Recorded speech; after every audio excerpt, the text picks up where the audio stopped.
Hello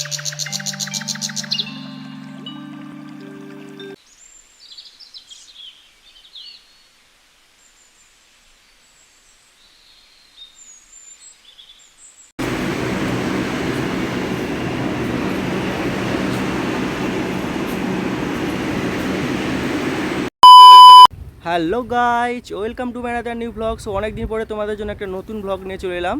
এই কলকাতা রবীন্দ্র সরোবর এই গ্রীষ্মের মরশুমে এই জায়গার ভিউটা খুবই সুন্দর আর খুব ঠান্ডা মনোরম এই পরিবেশ। সো 4-5টা শোটা তোমাদের দেবো এবং এখন একটু এই ভিউটা দেখো কতটাই মনোরম। সো সঙ্গে থেকো আমার, চলো।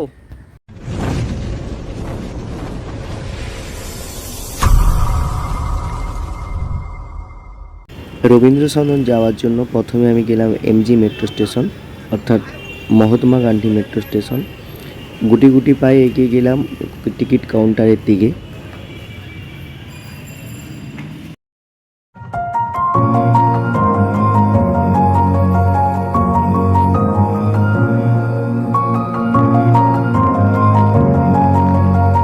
তারপর আমি টিকিট কাউন্টারে ঢুকে পড়ি।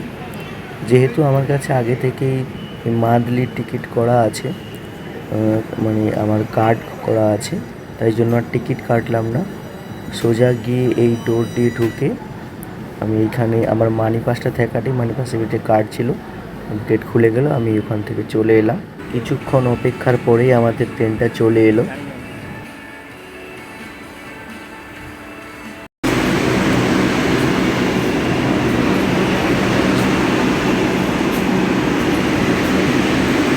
ট্রেনের মধ্যে প্রবেশ করতে দেখি খুবই ভিড়, তাই আর বসার জায়গা পেলাম না, দাঁড়িয়ে দাঁড়িয়ে যেতে হলো পুরোটা।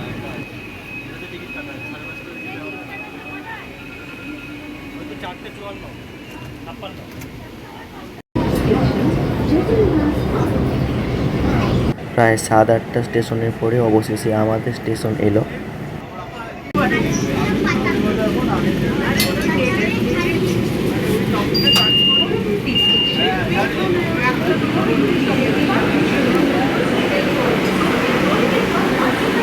যাত্রীদের ওঠানামার সুবিধার জন্য মেট্রোতে এসকালেটর ব্যবহার করা হয়। এরপর আমি সিঁড়ি দিয়ে উঠে মেট্রো স্টেশন থেকে বেরিয়ে পড়লাম আমাদের ডেস্টিনেশন রবীন্দ্র সরোবরের উদ্দেশ্যে। রাস্তার ধারে কোনো এক পার্কে এই জিরাফের স্ট্যাচু ছিল, দেখিয়ে দিলাম আপনাদের। অনেকক্ষণ হাঁটাহাঁটি ছোটাছুটির পর চলে এলাম রবীন্দ্র সরোবরের এই মূল গেটে। তো এমন সময় দুপুরবেলা, তাই চারপাশটা ফাঁকা ফাঁকা লাগছে। চলো সামনের দিকে দেখা যাক।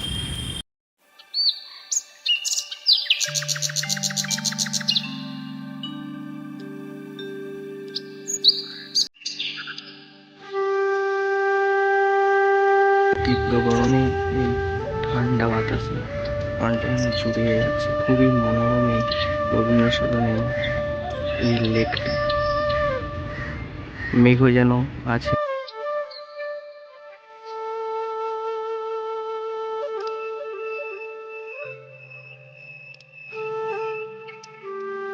আমাকে খুব ভালো লেগেছে যেটা হচ্ছে এই রেলিং। দেখুন, এই লেকের পাড়ে এভাবে লোহার রেলিং দেওয়া আছে, চেন দিয়ে বাঁধা।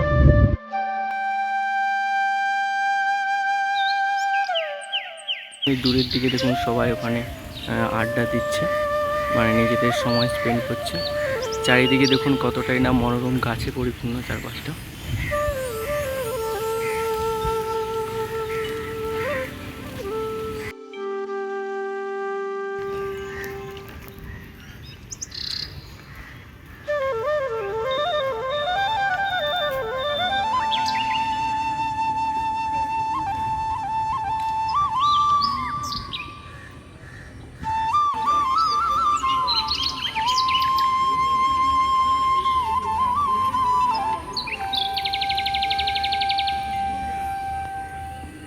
এই লেকটাতে দেখুন শীতেটা কিছু ছিল না, বাট এই লেকটায় দেখুন পদ্ম হয়ে গেছে, পদ্মর পানাগুলো উঠে গেছে। আর দেখুন এই পদ্ম ফুল ফুটে গেছে, কতটাই না মনোরম লাগছে। দেখুন এই লেকটাকে আরও সৌন্দর্যে ভরিয়ে তুলেছে এই পানাগুলো, এই পদ্ম পানাগুলো। যেমন বলছিল রেলিং দিয়ে ঘেরা ছিল, এটাই দেখুন আর একটা অন্য টাইপের রেলিং দিয়ে চারপাশটা একদম পরিপাটিভাবে ঘেরা আছে। চলুন তাহলে একটু সামনের দিকে একটু এগিয়ে যাই, সামনের দিকটায় দেখা যাক কি আছে।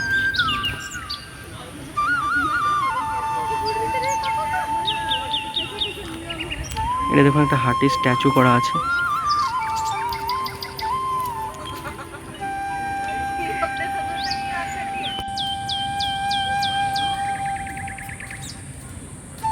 পেলাম যেটার নাম হচ্ছে কি দেখুন, দেখাচ্ছে সাইনবোর্ডে দেওয়া আছে কি মুচকুণ্ড।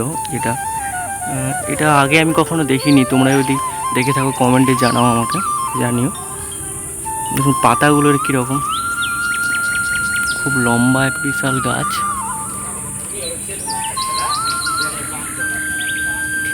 এই রবীন্দ্র সরবনের ভেতরেই দেখুন এখানে একটা নজরুল মঞ্চ আছে। এখানে হয়তো কিছু পার্টিসিপেট করা হয়, তাই এটা করা হয়েছে।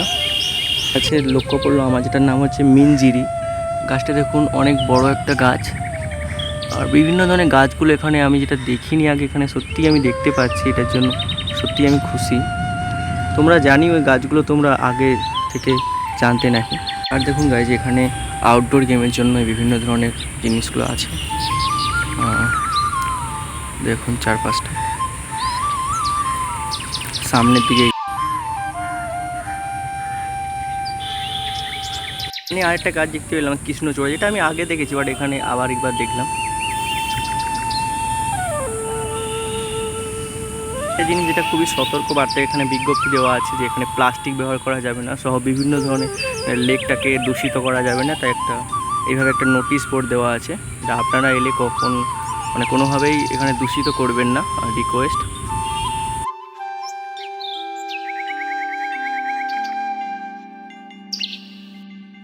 এভাবেই এখানে পুরোটাই সারি সারি গাছ লাগানো, এবং এই জায়গার সৌন্দর্য এটাকে মাধুর্য করে তুলেছে।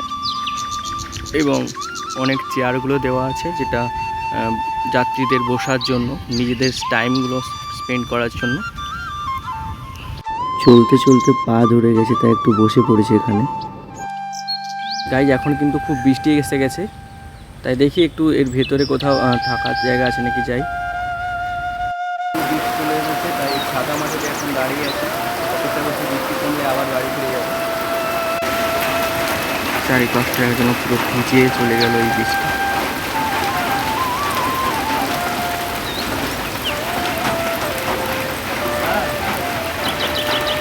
মোটামুটি কমেছে, সামান্য পরিমাণ বৃষ্টি হয়েছে, অতটাও হয়নি। তাই এবার বাড়ি ফিরে যাচ্ছি। এই দিকটা এটা হচ্ছে ফুটবল খেলার মাঠ। একদিকে দেখুন ক্রিকেটের কোচিংয়ের জন্য এইটা বানানো হয়েছে একদিকে, আর ঠিক মাঝে একটা রাস্তা, আর তার ঠিক উল্টো দিকে দেখুন এখানে ফুটবল খেলার জন্য বড় মাঠ, খেলছে ওরা। সরোবর থেকে বেরিয়ে পড়লাম, এই গেটের সামনে এটা আপনাদের দেখাতে তখন মনে ছিল না। দেখুন সকাল 5টা থেকে রাত্রি 8টা পর্যন্ত সরোবর খোলা থাকে। তো গাইজ চারপাশটা ঘুরে ঘুরে দেখিয়ে আমি এখন বেরিয়ে চলে এসেছি, এবার বাড়ি যাবো। গাইজ আজকের ভ্লগটা তাহলে এতটাই থাকলো, দেখা হচ্ছে আবার নতুন কোনো ভিডিওতে। যদি ভালো লেগে থাকে তাহলে লাইক, কমেন্ট, সাবস্ক্রাইব করবেন। So bye bye.